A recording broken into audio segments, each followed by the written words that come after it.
Bienvenidos amigos de DCO Magazine. El día de hoy nos encontramos en compañía de don Juan Carlos. Don Juan Carlos, ¿cómo te encuentras el día de hoy? Muchísimas gracias. Pura vida, gracias a Dios. Bueno, aquí felices y un gusto saludar a todos los seguidores de DCO Magazine. Excelente. Muchas gracias más bien don Juan Carlos por habernos recibido el día de hoy para poder hablar un rato sobre este tema que es tan importante y tan relevante. En sí vamos a abarcar diferentes temas relacionados a lo que es como contexto lo que va a ser el día conmemorativo a lo que es la evolución del ejército, ¿verdad? Pero también vamos a darle el contexto sobre el mensaje de paz, más bien darle como la vuelta al contexto y enfocarnos más en ese mensaje de paz que de hecho es muy importante hoy en día en la sociedad. También, don Juan Carlos, bueno, eres director de una fundación, tal vez si nos comentas un poco sobre esta fundación. Bueno, como te digo, Rodolfo, muy agradecido que estén acá. Pues la fundación se llama Fundación Transformación en Tiempos Violentos y nace porque yo, además de ser director de la fundación, soy artista y como artista hago obras como estas que son hechas con pedazos de antiguas armas, bueno, armas que se usaron lamentablemente para hechos violentos y que las destruimos para transformarlas en arte. Y de hacer esa transformación de las armas, pues creamos esta organización que ahora trabaja en la transformación, usando el arte para la transformación de personas privadas de libertad, jóvenes en comunidades de riesgo, muchachos en colegios, en fin, haciendo muchísimas cosas en pro de lanzar mensajes, creo, urgentes para nuestras sociedades, en pro precisamente de una nueva cultura de paz. El tema justamente de crear arte, como bien lo tenemos por acá con lo que fueron restos de equipos, armamentos de este tipo, ¿dónde nace la idea justamente? Porque es muy interesante, ¿verdad? Aquí podemos observar un poco lo que es estas obras artísticas, pero justamente dónde nace la idea de utilizar este tipo de restos de equipo eh, bélico militar, ¿verdad? Y transformarlo en algo más, bueno, artístico, ¿verdad? Más eh, bonito, ¿verdad? Que cambia ese contexto que era antes su fin, que era pues para un tema más de herir Entonces, ¿dónde Entiendo. nace la idea? Bueno, llevamos casi 12 años en esto. Se da una idea, digamos, por medio de un ex compañero de la escuela, Ronald, que nos reunimos, él trabajaba en ese momento para la Universidad para la Paz, y ahí nos reunimos para ver si hacíamos un monumento. Y ahí él me comenta que aquí se destruían armas de fuego, ¿verdad? Entonces, al final el monumento no lo hicimos, pero me queda esa espinita. Tiempo después se dan unos hechos violentos que hacen que se generen ciertas campañas de desarme voluntario y fue como la segunda parte, ¿verdad? O el segundo ingrediente. Y el otro ingrediente, por supuesto, que era el arte. Y entonces empiezo a hacer pues toda una investigación y a plantear el usar esas armas que incauta el gobierno en hechos violentos y que se destruyen en la dirección del armamento para que nos donaran pues por lo menos un poquitito para hacer la primera obra y así se dio. En el 2012 se hizo la primera obra y bueno, esa obra duré casi un año haciéndola. Y de ahí pues nace toda después la colección Transformación en Tiempos Violentos, una colección inspirada en valores humanos. Hemos venido promoviendo los valores humanos precisamente como una... Eh, como algo importantísimo en la generación de esa cultura de paz. O sea, creemos que la pérdida de valores es lo que nos tiene al borde del caos en nuestras sociedades. Hablo en general, no solamente en Costa Rica, sino en América Latina y en diferentes partes del mundo, ¿verdad? Sí, justamente el tema de cómo materializas una obra de arte tomando este equipo, por aquí podemos ver estos ejemplos, cómo materializas el concepto de darle cierta forma a tu obra de arte. Bueno, Rodolfo, eso es una muy buena pregunta porque en el arte para mí nada es casualidad. O sea, nada es al azar, o sea, o nada es así que yo diga, ay, mira, voy a pegar unos pedazos así, después así, y después le voy a poner, por ejemplo, amor a esta, o sabiduría a esta otra. Más bien, no es al azar que sea eso, sino que desde la concepción de la obra, o incluso, por ejemplo, en el caso de esta colección de 21 obras, definir cuáles eran los valores que quería resaltar, porque hay más de, no sé, de 100 valores o virtudes humanas, y hacer 21, ¿verdad? Entonces, cuando hago la lista definitiva, digo, bueno, quiero hacer una obra sobre el amor o una obra sobre la sabiduría, por ejemplo. En el caso de la sabiduría, pues inspirada a la obra en este símbolo que es la chacana andina, que es mi abuelo materno era peruano, entonces tiene toda una connotación con la sabiduría ancestral de los pueblos originarios, y entonces, bueno, y además el significado de esta cruz o de este símbolo, ¿verdad? Que tiene un significado maravilloso, ¿verdad? De evolución continua y de conexión con los elementos y los puntos cardinales, y bueno, toda una cosmovisión que reflejan estos símbolos o que para estas culturas antiguas tenían y que a mí me parece maravilloso. Entonces, desde ahí, ¿verdad? Entonces, toda la obra va a girar en torno a ese símbolo y a esa sabiduría ancestral que quiero. Y por eso la obra se llama Sabiduría, ¿verdad? Entonces, cada obra así, ¿verdad? Tiene toda una explicación y una forma, ¿verdad? Que inclusive también creo yo que el espectador debe romper a la hora de verlas, porque por ejemplo, el mismo Picasso decía, la gente ve mi pintura, cosas que yo no puse ahí. Entonces, ¿verdad? Si alguien viene y ve esta obra, no sabe lo que es la chacana, no sabe lo que es, bueno, de repente le va a decir ciertas cosas, pero yo ahí le digo a la gente, láncense, disfruten la experiencia del arte, no traten solamente de entender qué quiso decir el artista, sino qué refleja esa obra para mí, y de ahí pues también todas esas interpretaciones también son válidas, ¿verdad? Correcto. Y justamente el tema, bueno, que a veces lo que es la fundación a nivel mundial, existe un movimiento que vaya en pro de justamente apoyar todo el concepto de arte para la paz.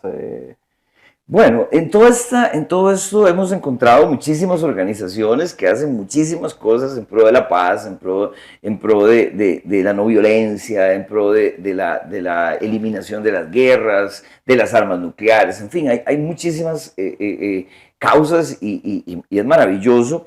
En esta propuesta que tenemos, realmente, bueno, sí es bastante único el concepto de hacer arte, o arte no, pinturas con pedazos de armas, porque hasta donde hemos investigado se habían hecho muchas cosas, pero más que todo en la parte escultórica. Entonces, como tomar estos trozos y empezar a soldarlos, ¿verdad? Y empezar a hacer ensambles con ellos. De manera pictórica, pues hasta donde sabemos, nunca se había hecho algo así. Y tampoco relacionado, digamos, a todo un movimiento por la paz, bueno, que ha nacido aquí en Costa Rica, que nos enorgullece, como te decía antes, que nazca de un país con una tradición pacifista como Costa Rica.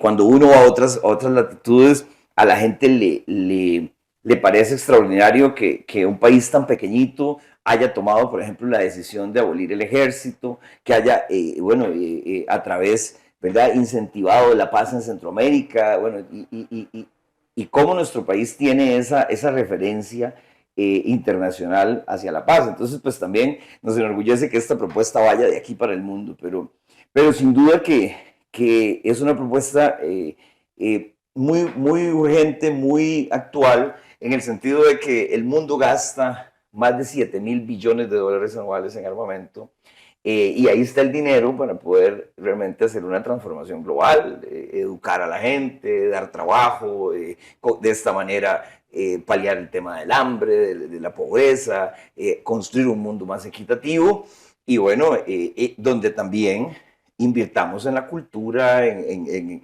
el alma de la gente, ¿verdad? Entonces, y obviamente el arte tiene una preponderancia en todo esto, ¿verdad?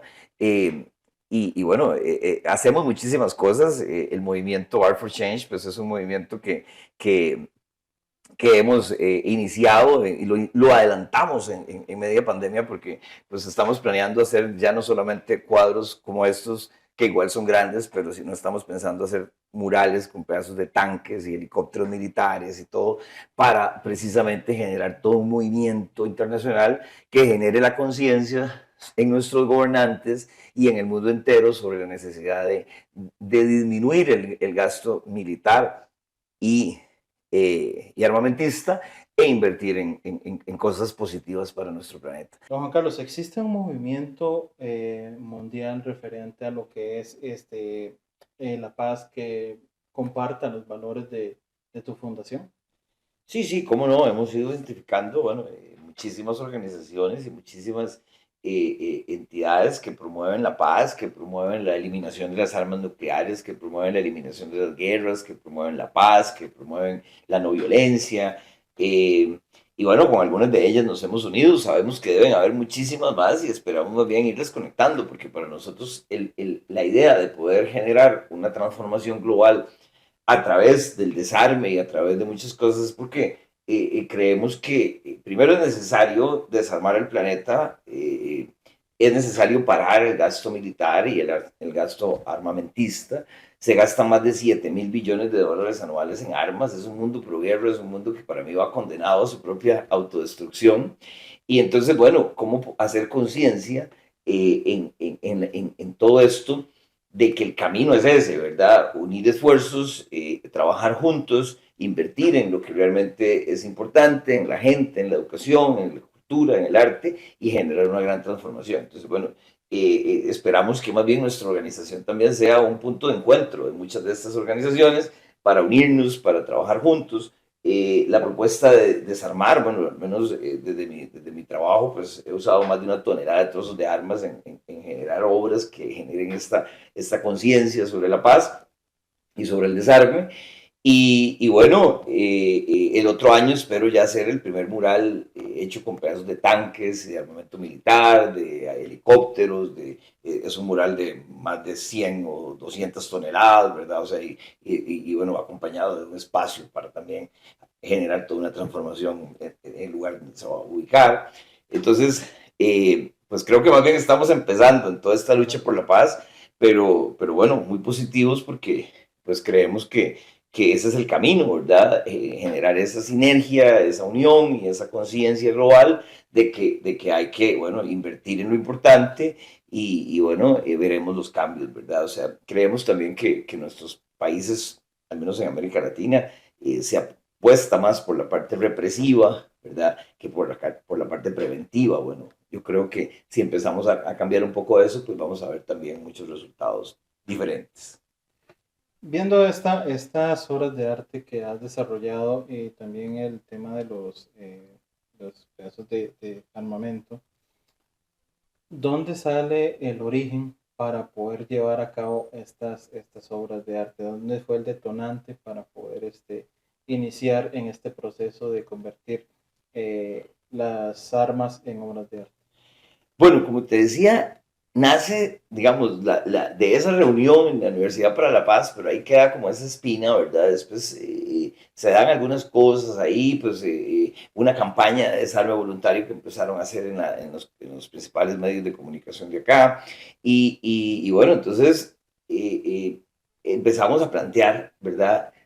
Toda esto sin saber, creo, hasta dónde íbamos a llegar, ¿verdad? O sea, como te decía, pues ahorita pues he usado más de 1 tonelada de trozos de armas, pero el transformar estas armas nos ha llevado también a otras transformaciones, a trabajar con personas privadas de libertad, mediante talleres de pintura, fotografía, literatura, música, etcétera, logrando resultados maravillosos, ¿verdad? Igual en comunidades como la Carpio, como Galería Heredia, comunidades vulnerables acá en Costa Rica, que necesitan que trabajemos con los jóvenes en diferentes motivaciones. Y recientemente también hemos trabajado con algunas escuelas, instituciones educativas, porque pues creemos que sin duda después de la pandemia pues se acentuaron, se evidenciaron y hasta se potenciaron diferentes expresiones de violencia en diferentes lugares, ¿verdad? O sea, es decir, en los colegios, por ejemplo, ya se venían dando casos de violencia y de pleitos y de cosas muy feas,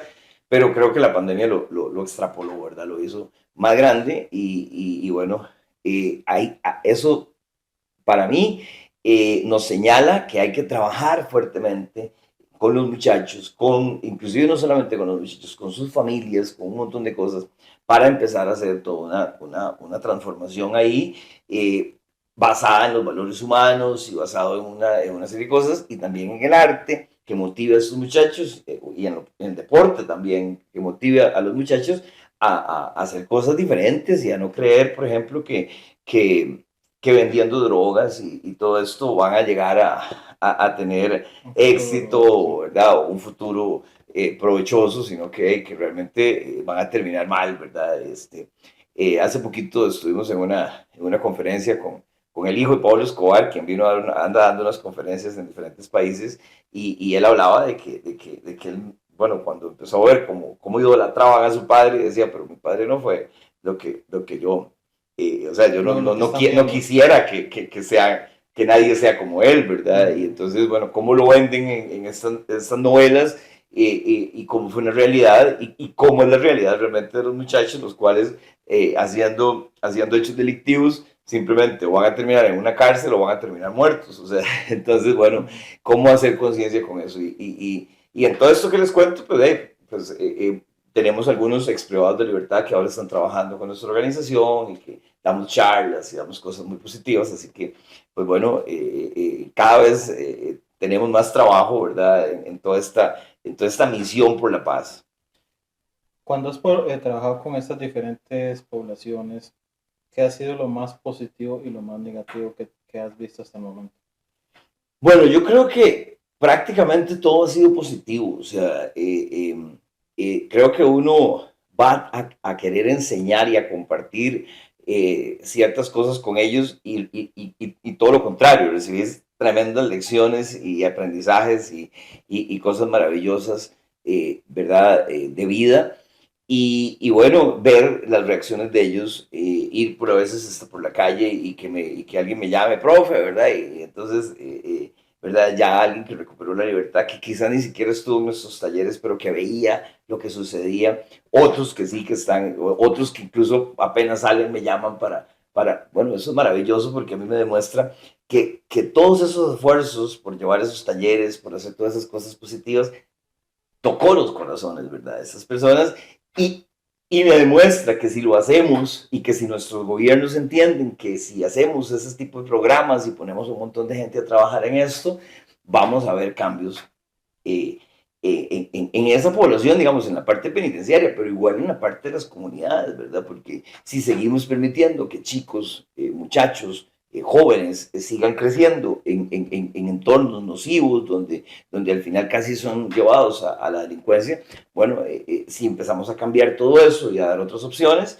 pues bueno, ahí vamos a ver realmente resultados diferentes, y una cosa, para mí eso es hablar de políticas más humanas.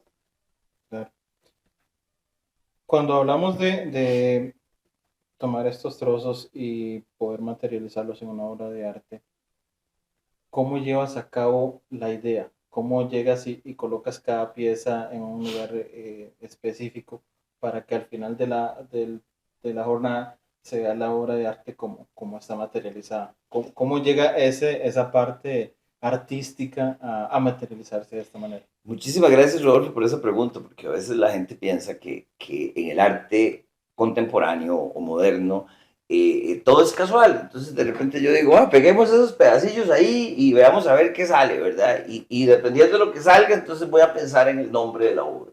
No, más bien es totalmente al revés. O sea, esta obra se llama Amor, y desde la concepción de querer hacer una obra relacionada al tema del amor, empieza mi mente a trabajar en bocetos, en toda en exprimir, ¿verdad? La información de mi mente, a ponerlo en un boceto, ¿verdad? Y empezar a depurar ese dibujo, para luego pasarlo ya al soporte y empezar a trabajar con los materiales, luego escoger las piezas que van, ¿verdad? En cada una de las obras, colocarlas, ¿verdad? Incluso también en esto ha sido todo un aprendizaje también, porque son, o sea, los pedazos de armas, ellos se cortan en la dirección del armamento, no los corto yo. Si yo los cortara, entonces los cortaría tal vez de tal manera para que me sirvan para X propósito.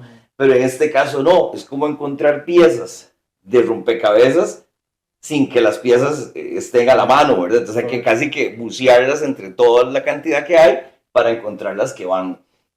Todo tiene relación con el número 7. Entonces, por ejemplo, aquí ves 21, por ejemplo.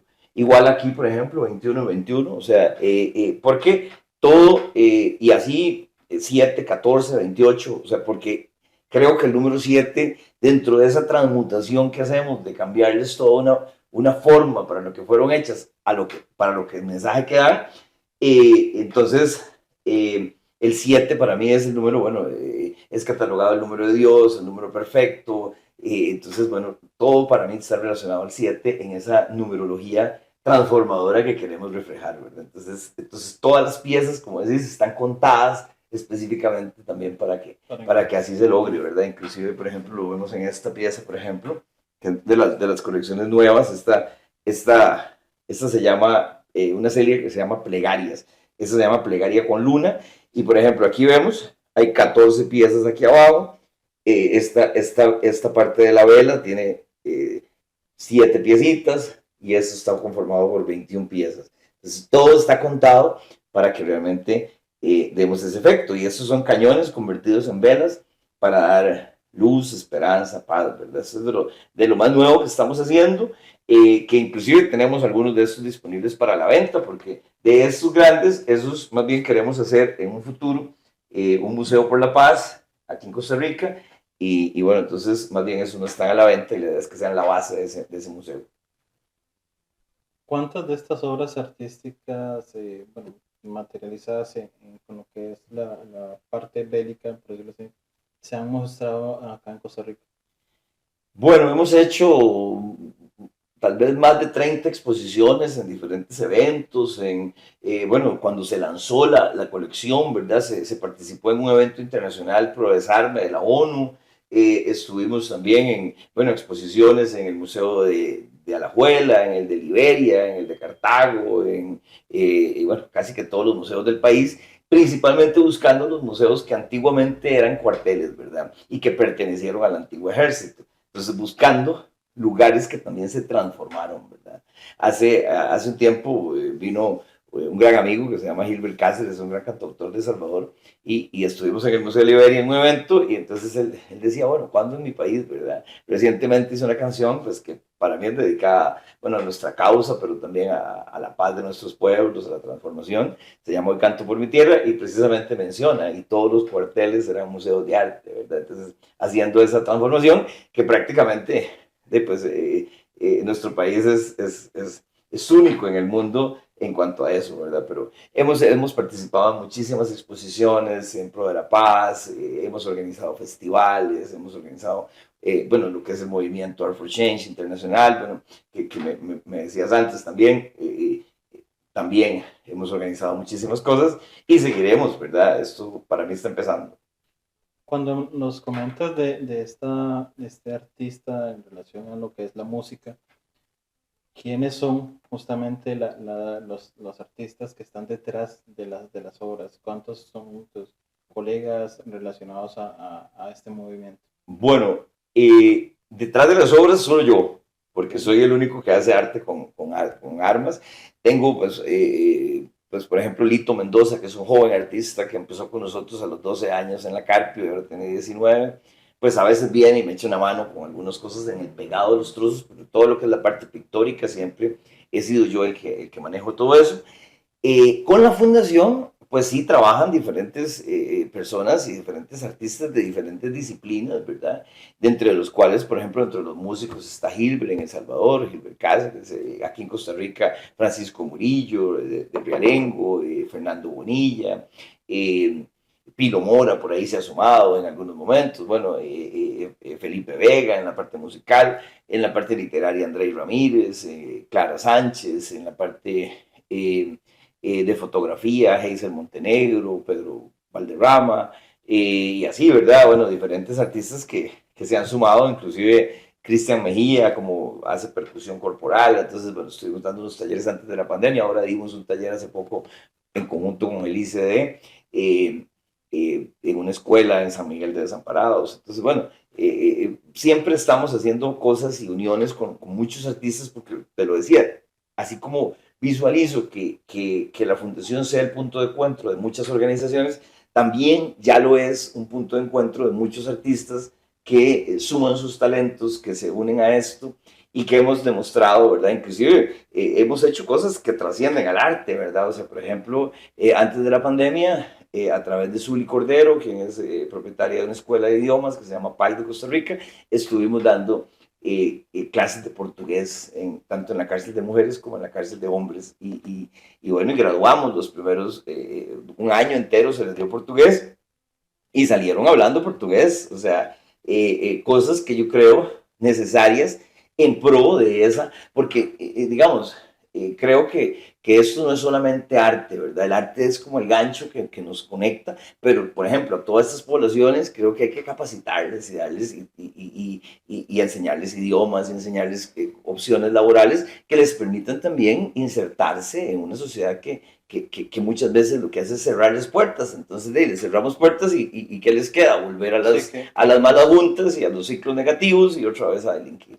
que justamente ese es el punto, ¿verdad? Cambiar el chip que pueden tener de todo lo que les eh, lleva en el mundo, que lo que ven, que lo que escuchan y demás, para cambiar esa perspectiva y que con nuevas oportunidades vayan incorporándose ya sea a un mundo laboral o realizando algún tipo de emprendimiento, que hoy en día mucho el tema de los emprendimientos también se dan producto de una necesidad, Total. ¿verdad? Entonces, como dice Rand, la madre de todas las necesidades, la madre de todas las invenciones es la necesidad, ¿verdad? Entonces, también por esa parte.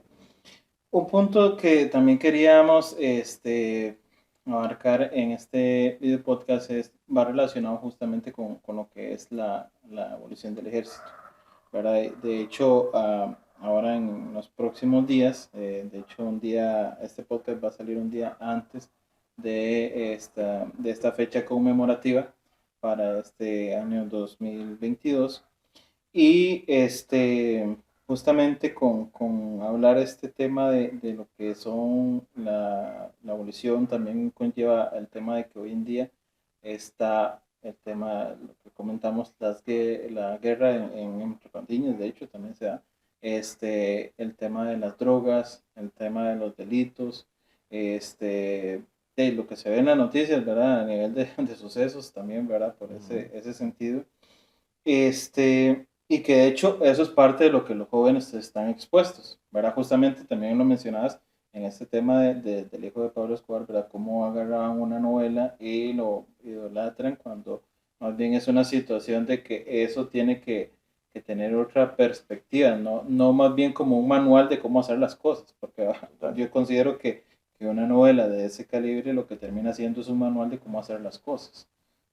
Claro, embarcando a todos esos muchachos. Y que más bien debería ser lo contrario, ¿verdad? De agarrar esa bibliografía de una persona que tuvo esa situación y más bien darle el contexto totalmente distinto. Entonces, muy bien por el hecho de que el hijo justamente ve eso, es consciente de lo que eso puede provocar en la población y más bien que él le esté dando ese cambio de perspectiva. Desmintiendo una vida facilista, ¿verdad? Mira, yo no creo, te digo, no creo en las prohibiciones. O sea, no creo en las prohibiciones. Por tanto, digamos, y hago también la aclaración de que tampoco creo en prohibir las armas de fuego. O sea, porque prohibirlas significaría más mercado negro, más morbo, Sí, más todas lo quieren, más al bien. final, más bien, claro, más la gente más se arma y más.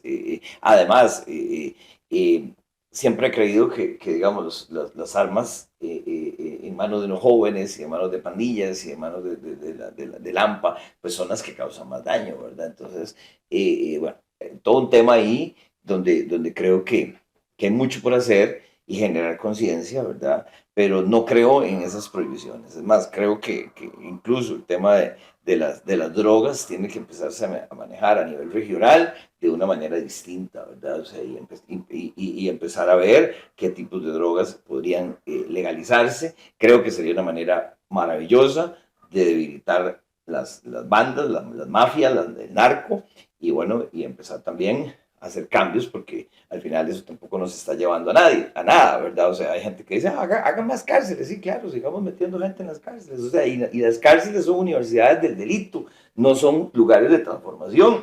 Entonces, al final, estamos dándole, o sea, dándole vuelta a un montón de gente ahí, que lo que estamos es cada vez haciéndolos más malos, entre comillas, porque para mí nadie es malo, simplemente no se les dieron las oportunidades y las condiciones necesarias para que sacaran su lado más bien bueno, ¿verdad? Pues todo el Sí, mundo tiende a eso, pero bueno, es todo un tema ahí de cómo empezar a transformar un sistema.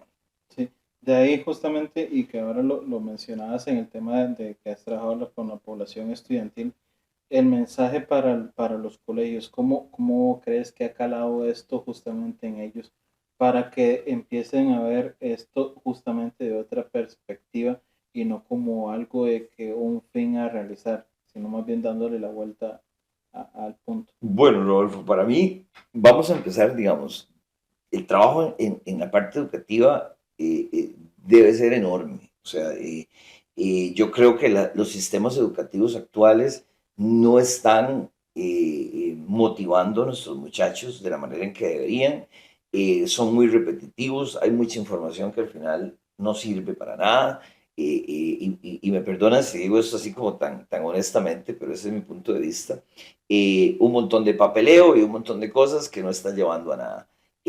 Así que yo creo que hay que hacer grandes cambios, ¿verdad? Incluso una educación menos competitiva, una educación más solidaria, más hacia los valores humanos y más incluso hasta la espiritualidad. Ojo, que no confundan espiritualidad con religiosidad, o sea, crear seres más integrales y no seres nada más preparados para que encuentren trabajo, ¿no? O sea, entonces sean parte de un engranaje, pero estamos creando seres que realmente no están cultivando su alma y su mente, y entonces son seres muy desbalanceados, porque hasta la gente que vemos que le va bien, resulta que tampoco son felices. Entonces creo que hay toda una cosa ahí de cómo estamos manejando eso y qué le metemos en las cabezas a estos muchachos de qué es el éxito, ¿verdad? Para mí el éxito debería ser crear seres que buscan ser felices.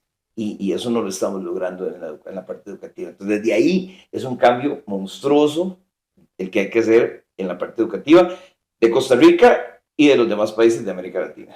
Incluso en Estados Unidos también, porque si vemos en Estados Unidos también hay toda una cosa con esas masacres de todos esos niños que están haciendo y esos jóvenes que están haciendo esas masacres, es porque está fallando el sistema educativo y los valores se están perdiendo. Y entonces por eso hacemos siempre énfasis en los valores humanos. Entonces, dentro de eso, ¿cómo empezar a capacitar a nuestros chicos para que ellos mismos empiecen procesos transformadores, ¿verdad? Independientemente del entorno que los rodea, y más bien sean agentes de transformación en sus hogares y lleven a padres que no porque sean malos o esto, sino por, muchas veces hasta por pura ignorancia, no saben cómo manejar un montón de situaciones, ni en sus vidas, y por supuesto que el ejemplo que les dan a sus hijos es demasiado malo. Y entonces, bueno, cómo empezar a hacer, a generar toda una transformación de mucha gente y que empiece todo el mundo a tomar conciencia de que estamos en transformación y que hay que trabajar también en cultivar nuestra mente, nuestro espíritu, ¿verdad? Y lograr ser seres humanos en paz y balanceados. Creo que si logramos eso, bueno, vamos a tener seres humanos mucho más evolucionados, mucho más conscientes y que a la postre también hay que regularles menos. O sea, ¿me entendés? Entre más evolucionada sea nuestra sociedad, pues menos leyes restrictivas y cosas de decirle casi que a la gente, no, es que, o sea, hay gente que pretende que los policías o la gente sea como la niña pochita, ¿va? Que le anden diciendo a todo el mundo qué es lo que hay que hacer. O sea, por Dios, cada quien tiene que asumir su proceso de responsabilidad consigo mismo, con los seres que ama, con sus hijos y con el resto del mundo. Exacto. Justamente desde el punto de vista como de tu fundación, ¿verdad? ¿Por qué justamente utilizar el tema de las armas para crear paz? Bueno, creemos que las armas, ¿verdad? En esa metáfora transformadora, ¿verdad? Que es cambiarles la razón de ser, ¿verdad? Pues generamos una conciencia, ¿verdad? Y decir, bueno, vean, esto se hizo con armas, sí, vean, bueno, vean este mural, digamos, por ejemplo, el otro año que queremos lanzar ese gran mural en México por la transformación, con 250 o 500 toneladas de peso, con tanques y armamento y helicópteros y cañones enormes. O sea, en un momento donde la coyuntura es que todos los días salen noticias sobre la guerra en Ucrania y en Rusia, y otras guerras que se invisibilizan, pero que ahí están, que en Sudán se sigue matando gente, ¿cómo se llama? En Palestina sigue todo un ataque de los israelíes y los palestinos. Bueno, en América Latina no tenemos una guerra declarada, pero la guerra es en las calles con toda la pelea de narcotráfico. Y entonces, bueno, es muerte por todo lado. Entonces, bueno, ¿qué esperamos con un enorme mural como eso? Bueno, que genere todo un mensaje y que más bien nos permita después hacer diferentes murales en diferentes partes del mundo, que nos permitan hacer todo un movimiento que involucre a muchos artistas en todo el orbe y que nos permita pegar ese gran grito de paz, porque la mayoría de la gente en el mundo quiere vivir en paz, pero hay unos cuantos que les interesa la guerra y que promueven la guerra y que fabrican armas y que fabrican todo esto para que nos matemos. Entonces, bueno, ¿cómo hacer conciencia y cómo parar esto? Yo creo que solo uniendo las mentes de muchísimos, de millones en el mundo, para decirle a estos señores de la guerra que queremos paz. Sí, que hay que cambiar el pensamiento, ¿no? No irse como que Exacto. Y construir más y más armamento para que terminen acabando con la población, ¿verdad? total. Y en eso, Rodolfo, digamos, creo que Costa Rica, y lo que mencionabas antes, digamos, de que el próximo jueves, 1 de diciembre, aquí se celebra la abolición, el 74 aniversario de la abolición del ejército, lo cual yo creo que ni siquiera don Pepe y la Junta Administrativa, cuando tomaron, la Junta Administrativa de la Segunda República, cuando tomaron esa decisión trascendental, ni siquiera sabían las dimensiones y hacia dónde iba eso, pero para mí, esa decisión de Costa Rica no solamente hizo un gran cambio en la mentalidad de cada uno de nosotros como costarricenses, que somos bendecidos de nacer en esta pequeña franja de tierra, sino que lanza un mensaje poderosísimo a los demás países en América Latina y en el mundo. O sea, como la opción de que podamos conceptualizar un mundo sin ejércitos. Yo desearía una región centroamericana libre de ejércitos. Ya Panamá nos siguió en esa misma vía. Y, por ejemplo, sería maravilloso que otros países como Nicaragua, El Salvador, Honduras, Guatemala, que inclusive tienen grandes problemas de pobreza y problemas sociales, bueno, puedan decir, vamos a invertir en la gente y vamos a parar el gasto militar. Y a esos militares, pues los vamos a reubicar, porque hay que darles trabajo y toda una cosa, bueno, veremos cómo se puede hacer, pero eso sería maravilloso y que otros países siguieran esa misma línea sería ideal, ¿verdad? O sea, y que pudiéramos, bueno, antes me preguntabas, por ejemplo, sobre organizaciones que hacen cosas maravillosas. Hay una organización que promueve la eliminación de las armas nucleares, ¿verdad? Y bueno, ¿cuánta plata genera mantener esas armas nucleares en el mundo?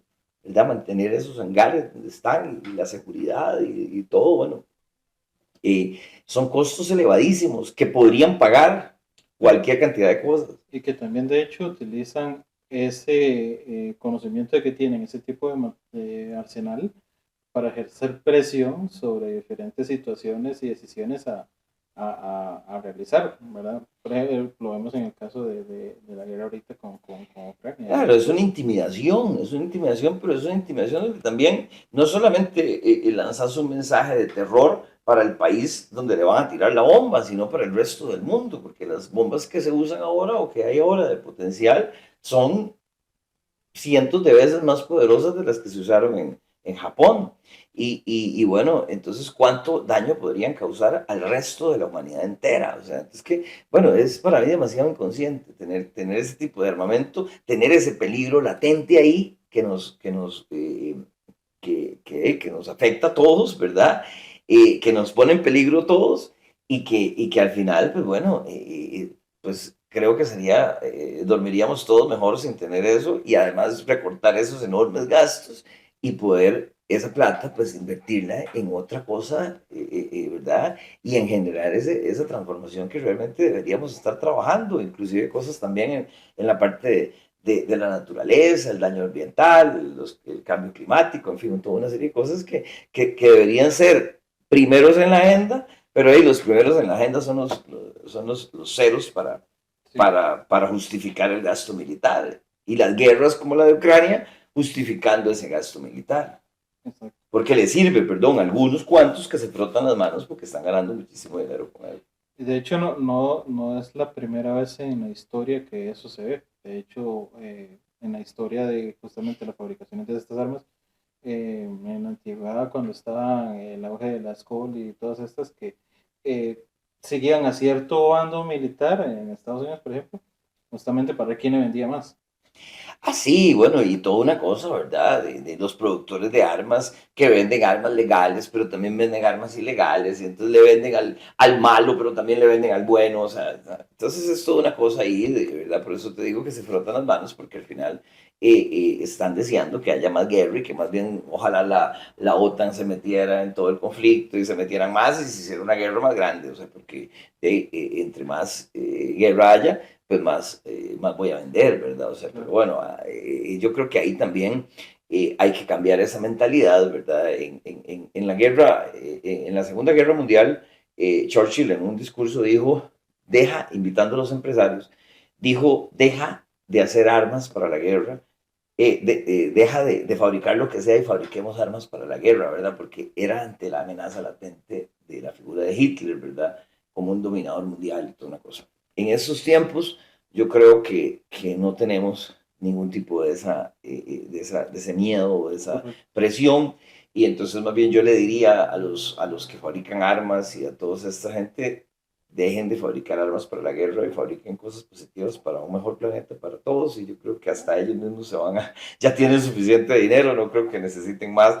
Así que podríamos construir cosas diferentes y empezar a construir juntos un mejor planeta, ¿verdad? Y yo creo que Costa Rica, con esa decisión trascendental de abolir el ejército hace tantísimos años, pues lanzó ese grito al mundo diciéndole sí se puede y sí es factible tener un planeta distinto y sí es factible vivir sin ejércitos y sí es factible invertir menos en armamento, ¿verdad? Bueno, que ese sería el camino, porque también creo que algo te mencionaba antes, ¿verdad? Eh, por ejemplo, un país como Costa Rica nos pueden decir, bueno, ustedes no tienen ejército, pero la inversión en armas para la policía y todo esto es elevada. Bueno, tiene que ir acompañado de políticas sociales distintas para que construyamos sociedades más equitativas, que nos lleven a sociedades más pacíficas, donde haya menos roce entre las diferentes personas, la gente esté más feliz y bueno, donde estar armado ni se justifique, o el que quiere armarse, pues se arma para ir a un polígono de tiro, para practicar, o para deportes olímpicos, ¿verdad? O qué sé yo. O sea, porque creo que ese sería el camino, ¿verdad? Si invertimos en la gente, vamos a ver eso. Y no inventamos el agua tibia. Hay países como Noruega, Finlandia, ¿verdad? Países nórdicos, el mismo Holanda, donde están hasta cerrando cárceles porque han disminuido brechas sociales. Entonces, ¿por qué en América Latina no, o sea, no vemos esos ejemplos y empezamos a generar sociedades diferentes, ¿verdad? Donde vamos a ver menos violencia, donde, bueno, pero hay que invertir en todo eso. De hecho, ahí cuando tocas el tema de la evolución del ejército y la dimensión que tal vez no contextualizó don Pepe a la hora de tomar esta decisión, está el hecho de lo que hizo en ese momento y lo que estamos hoy en día. Por ejemplo, de que en aquel momento se veía toda esta parte militar en Costa Rica, hoy en día no. Hoy en día se ven los frutos de haber tomado esa decisión en el sentido de cómo, de hecho, Costa Rica se promociona como un país verde, un país justamente de paz, un país sin armas, y que eso nos ha traído pues diferente tipo de economía que es la que tiene como sustento principal de los ingresos de acá del país. Entonces, si disminuyéramos aún más esa parte armamentística, ¿cuánto impacto generaría en una situación aún más beneficiosa como para toda la población y no que sea una situación de que unos cuantos sean los que vayan a verse beneficiados por un tema armamentista, Es que, ¿verdad? es que todo ha incidido, si vos te das cuenta, o sea, en la decisión de muchas empresas de venir a instalarse en Costa Rica, bueno, ese entorno de paz, esos índices de violencia, que aunque a veces los vemos altos aquí, en otros países de América Latina son mucho más elevados, nuestros sistemas, nuestros índices educativos también, o sea, cuánto, ¿verdad? Aquí la mayoría de las personas, ¿verdad? Ya tienen cierta educación. Bueno, Correcto. entonces eso también, ¿verdad? La mano de obra que puedan tener esas personas para sus empresas, bueno, también, o sea, todo incide, o sea, porque al final esos empresarios o estas grandes multinacionales que pueden venir a invertir y a tener sus sedes aquí, bueno, también van a ver todos esos números. Bueno, qué maravilla si pudiéramos tener eso también en otros países y viviéramos, ¿verdad? Creo que eso, hace poco tuvimos un festival que se llamó Viva la Paz y ahí tuvimos algunos conversatorios y dentro de uno de ellos, uno de los conversatorios era la parte de, de paz y generación de negocios. O sea, no pueden haber negocios si no hay paz. O sea, y no puede haber paz si hay hambre, ¿verdad? Entonces, bueno, como todo y una cosa tiene que ver con la otra, porque si le damos más capacitación a la gente en las comunidades, vamos a tener más mano de obra para diferentes empresas.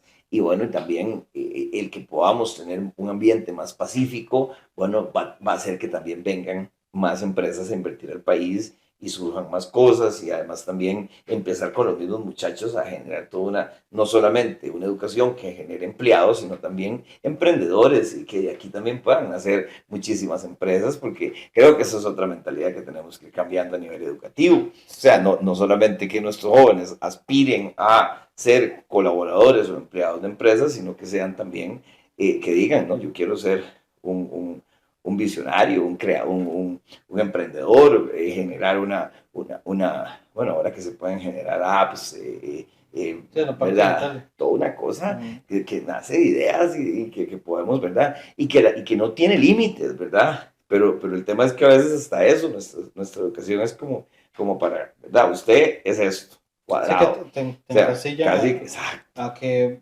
esa mentalidad empleado y no esa mentalidad de emprendedor o empresario, exacto. sino que cambiar justamente ese chip, ¿verdad? Porque muchas veces también a la población joven eh, se le da cierto manual, por decirlo de alguna manera, para que vaya y defiéndase en la vida y a través de ser un empleado de X persona, Que, X empresa, y no, más bien cambiándole la mentalidad, no, mira, usted puede construir, usted puede desde el ambiente digital, desde el ambiente artístico, desde el ambiente cultural, musical, hay muchas ramas hoy en día que tienen muchas representaciones y que al final de cuentas también ve que cuando están las personas y trabajan y todo eso, también tienen las necesidades de esparcimiento.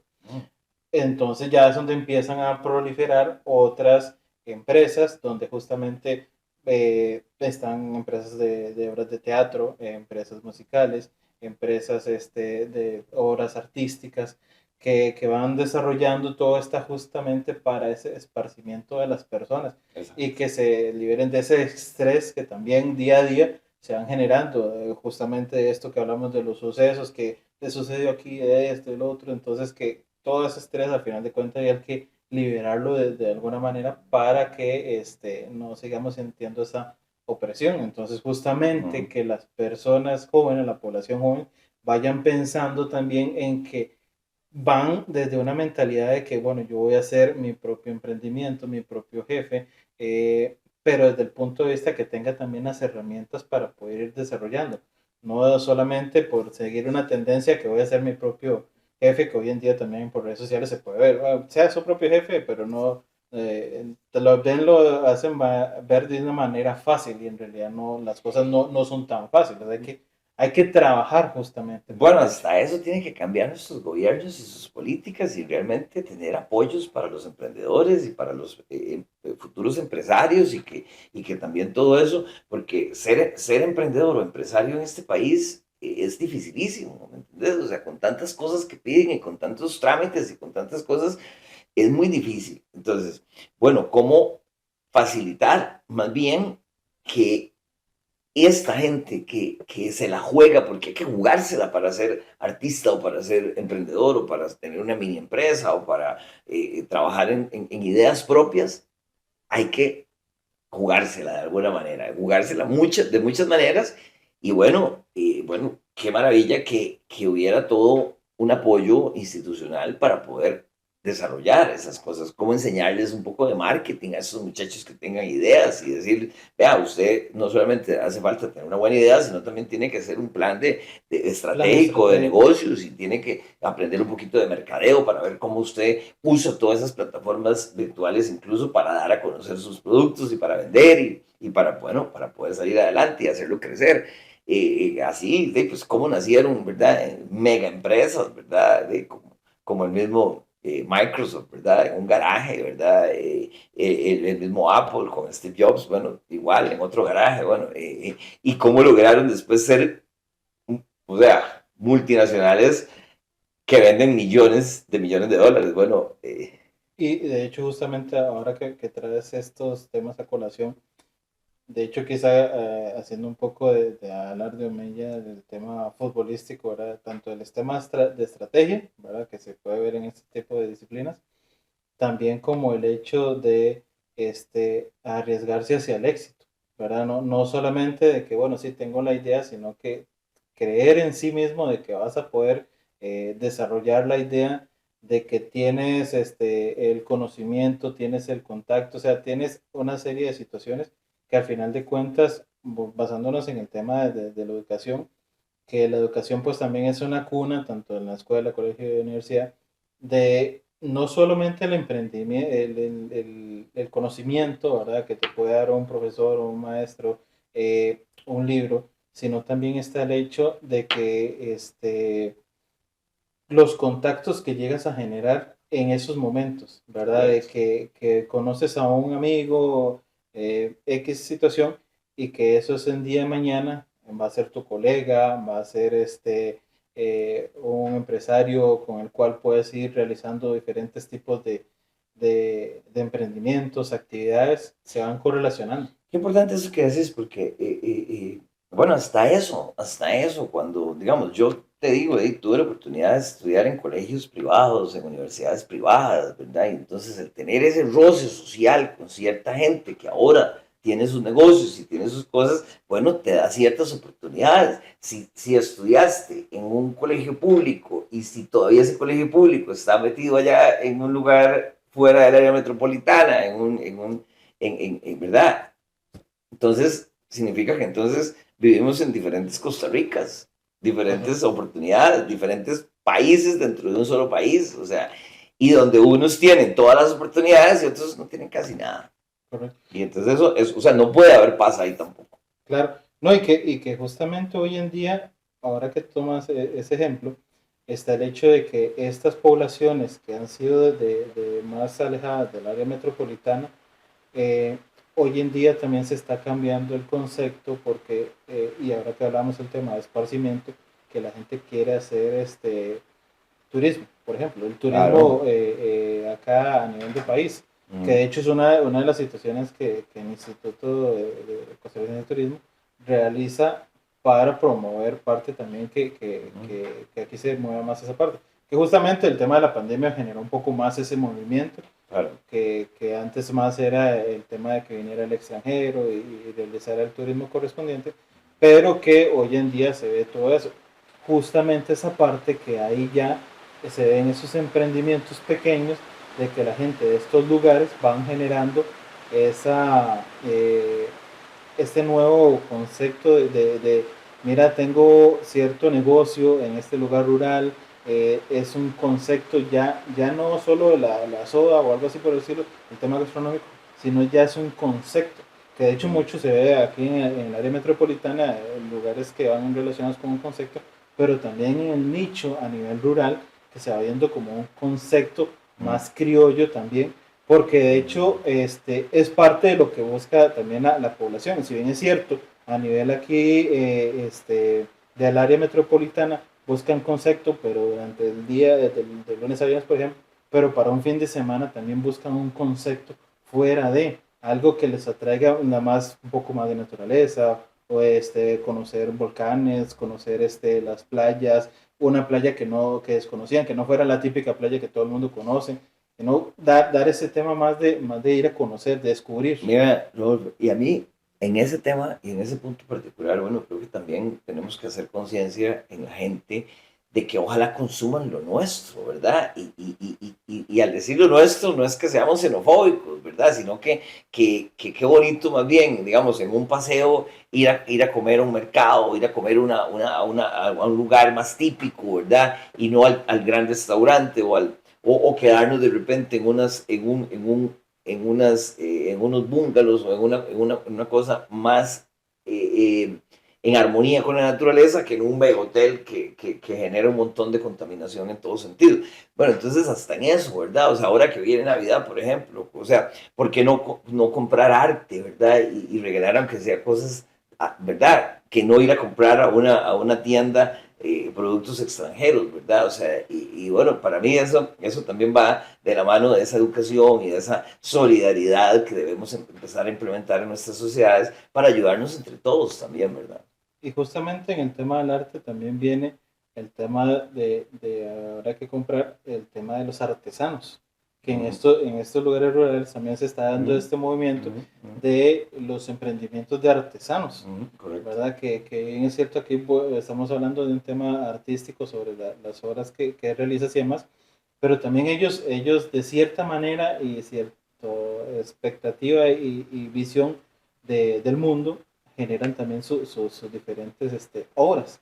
No, no, no, y hay un talento maravilloso. A mí siempre te digo, o sea, que se menciona el tema, digamos, o una diferenciación entre artistas y artesanos, ¿verdad? O sea, yo creo que en los artesanos hay artistas maravillosos y gente que produce unas cosas lindisísimas, o sea, y que no tenemos que usar ese término de artesano o de artesanía de una manera peyorativa o minimizando, ¿verdad? El trabajo que estas personas hacen, porque me parece increíble, ¿verdad? Más bien cómo, precisamente, cómo poder capacitar a través de, bueno, y ahí yo espero que la organización nuestra también tengamos pronto toda una serie de cosas. Bueno, acá, por ejemplo, el INA hace diferentes cosas en esa vía, pero el INA podría hacer más cosas todavía si se canalizaran también algunas cosas diferentes.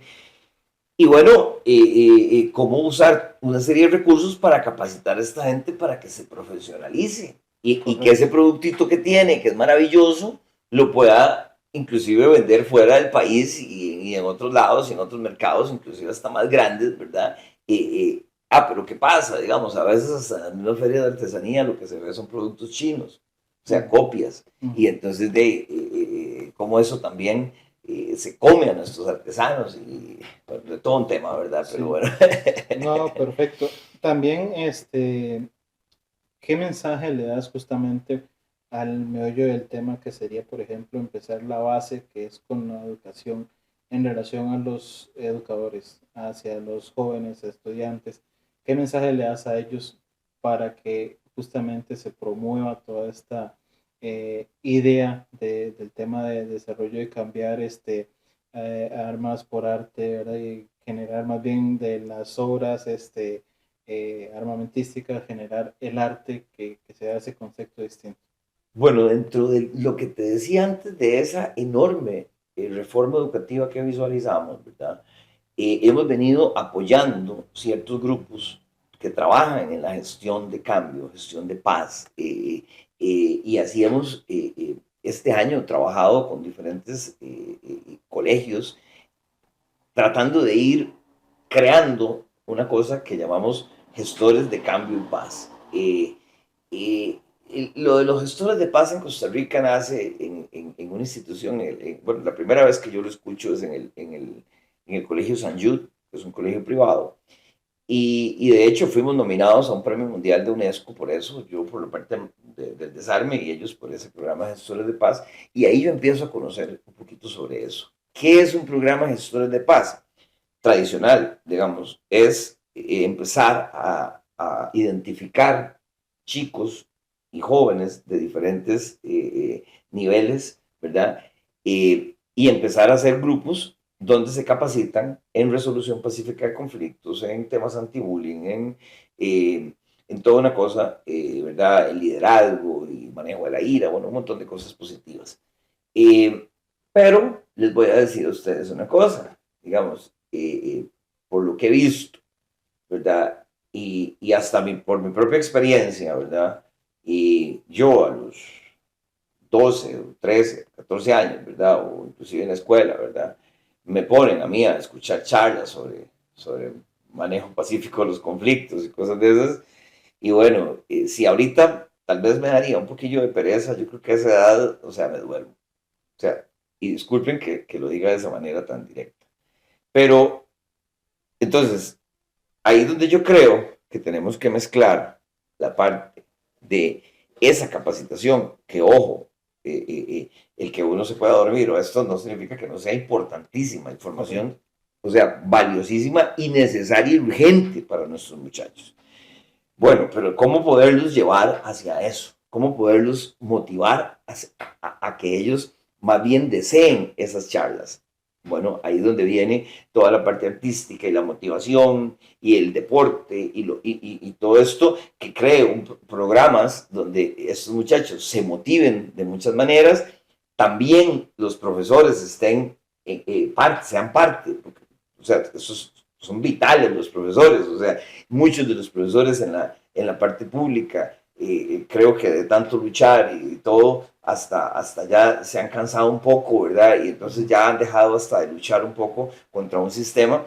Bueno, ¿cómo volver a motivar a esta gente para que sientan esa mística, ¿verdad? Que estoy seguro tienen. Y entonces, bueno, lograr que se haga todo un trabajo donde también después se incluya a los padres de familia y se haga toda una cosa de gestión de paz y de capacitación y de cosas positivas, aunado y unido a programas de capacitación para que también esos muchachos consigan trabajo. O sea, hay colegios que deberían dejar de ser colegios, digamos, normales y convertirse en técnicos, o muchos convertirse en técnicos, para generar opciones de capacitación para nuestros muchachos y que salgan trabajando, porque no podemos obviar que hay muchos muchachos que después del colegio no pueden seguir o necesitan ponerse a trabajar para poder después optar por estudiar en una universidad, o sea, no tienen los fondos. O sea, entonces, bueno, ver cómo podemos hacer más cosas, ¿verdad? Por los muchachos en toda la parte de motivación, de inspiración, pero también de generación de empleo y que bueno, los empodere para decir, porque yo nací en Guararí, o porque yo nací en La Carpio, o porque yo nací en León 13, o porque nací en Los Guidos, no necesariamente tengo que ser un delincuente o tengo que ir, o mi futuro cuál va a ser, ir a la cárcel. O sea, no. O sea, cortar esos círculos negativos y empezar a generar toda esa transformación. Muy importante el tema que menciona sobre el tema de los colegios técnicos, porque de hecho los colegios técnicos justamente van en pro de eso, ¿verdad? De llevar esa capacitación eh, de ciertas disciplinas, ¿verdad? Hoy en día hay muchas disciplinas tecnológicas, administrativas, y demás, que si bien es cierto, son un nicho para un mercado laboral posterior, pero también ya le van dando ese conocimiento previo, esas herramientas, justamente para que pueda, si bien es cierto, están las universidades públicas en las cuales hay que hacer admisión y todo lo correspondiente, pero en caso de que tengan una segunda herramienta, una segunda arma de poder defenderse, ¿verdad? Ahí sí el tema de defenderse con armas es positivo, ¿verdad? No como esto, ¿verdad? Exacto. El arma del conocimiento, ¿verdad? Sí, son Ahí está. herramientas para salir adelante en la vida. Exacto. Y entonces justamente tener estas habilidades, hoy en día las skills, ¿verdad? Tanto que se Exacto. menciona a nivel de videojuegos, Ujú.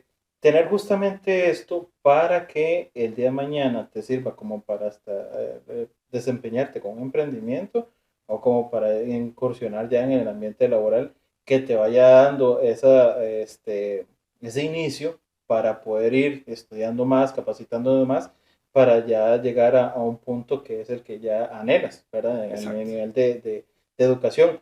Porque al final de cuentas también es esto, ¿verdad? Esa mejora constante, ese estudio constante, la mejora continua. Porque no es solo el hecho de que alguien venga y estudie y los años de colegio y los años de universidad y ya me meto a trabajar y ya estoy, ya he realizado. Hoy en día no, hoy en día la capacitación, la mejora continua es muy importante porque así como está esta persona que estudió, más atrás vienen más justamente con esa misma idea de poder llegar a ser alguien en la vida y también entonces ya vienen con otra mentalidad de mejorar, de capacitarme, de seguir emprendiendo, de seguir estudiando, justamente para eso. Ahí es donde está el tema de que esos cambios hacen de que ya cambies el hecho de ir a un tema delictivo, sino ya hacia un tema más de que tengo mi mente ocupada en algo positivo, Bueno, ¿verdad? bueno, parte de la parte de lo que hay que mejorar en las escuelas y en los colegios es eso. Para mí el ocio es la madre de todos los males, ¿verdad? O sea, cómo poner a estos muchachos a hacer cosas positivas y que más bien mantengan esa mente ocupada en cosas buenas y no en estar pensando en vagancias, ¿verdad? Igual pasa en las cárceles. O sea, Correcto. en las cárceles hay que hacer tremendas inversiones para ponerlos a trabajar y a estudiar a todos los muchachos y que más bien hasta ganen platita estando adentro y con esa platita hasta se tengan mejores instalaciones y coman mejor y bueno, hasta se paguen esos gastos que mucha gente dice, bueno, hay Sí, que ¿dónde meterlos está? allá en San Lucas y bueno, qué sé yo, ¿verdad? Un montón de cosas que hay que encontrarle la forma, pero que si encontramos formas, ¿verdad? Diferentes, vamos a ver cambios. O sea, pero es que en nuestros gobiernos siguen aplicando las mismas recetas que han aplicado por décadas. Y los mismos problemas siguen ahí, más bien haciéndose cada vez más grandes, o sea, porque esas recetas no han funcionado. Entonces, ¿cómo? O sea, siempre pongo el ejemplo de hacer un queque, ¿verdad? No, bueno, a mí me encanta cocinar, pero no soy muy pastelero o en repostería no soy tan bueno. Pero si vos haces un queque la primera vez y le pones ciertos ingredientes y el queque no te creció, bueno, lo puedes hacer 1000 veces, que si haces lo mismo, le echas la misma cantidad de ingredientes y lo mismo, no te va a crecer. La O misma sea, fórmula no le da no, resultado. tenés que ir, o sea, poniéndole un poquito más de esto, más de lo otro, más de aquello, hasta que te quedó la receta perfecta del que vos querías, esponjoso, riquísimo y que te creció así. Bueno, pero para eso hay que hacerla diferente y hay que empezar a probar. Bueno, aquí siguen haciendo la misma receta y están esperando que la rana eche pelos, Sí, ¿verdad? O sea, sí, no, sin hacer nada distinto, ¿verdad? Entonces, bueno, ahí es correcto, donde yo creo que hay que empezar a hacer cosas distintas para empezar a transformar esto. Te perfecto. decía, por ejemplo, bueno, una de las cosas que hemos venido en Art for Change haciendo son diferentes encuentros y diferentes cosas para potenciar diferentes fechas. Por ejemplo, ahora una de las fechas importantes para nosotros en el año es el 8 de marzo, el Día de la Mujer, o el 21 de septiembre, Día Mundial de la Paz, el 2 de octubre, Día Mundial de la No Violencia. Y esta, primero de diciembre, que es el Día Nacional, ¿verdad?, de la eliminación de la violencia contra la mujer, hemos venido haciendo eventos artísticos y eventos que promuevan estas fechas y que también o sea, las visualicen dentro de la sociedad.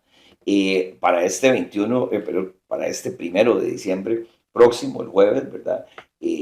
Tenemos un evento y los invitamos a todos muy cordialmente en la Biblioteca Nacional, donde vamos a tener 21 poetas y 21 pintores en una exposición maravillosa donde vamos a tener las pinturas, pero los poemas que se hicieron relacionados a esas pinturas expuestos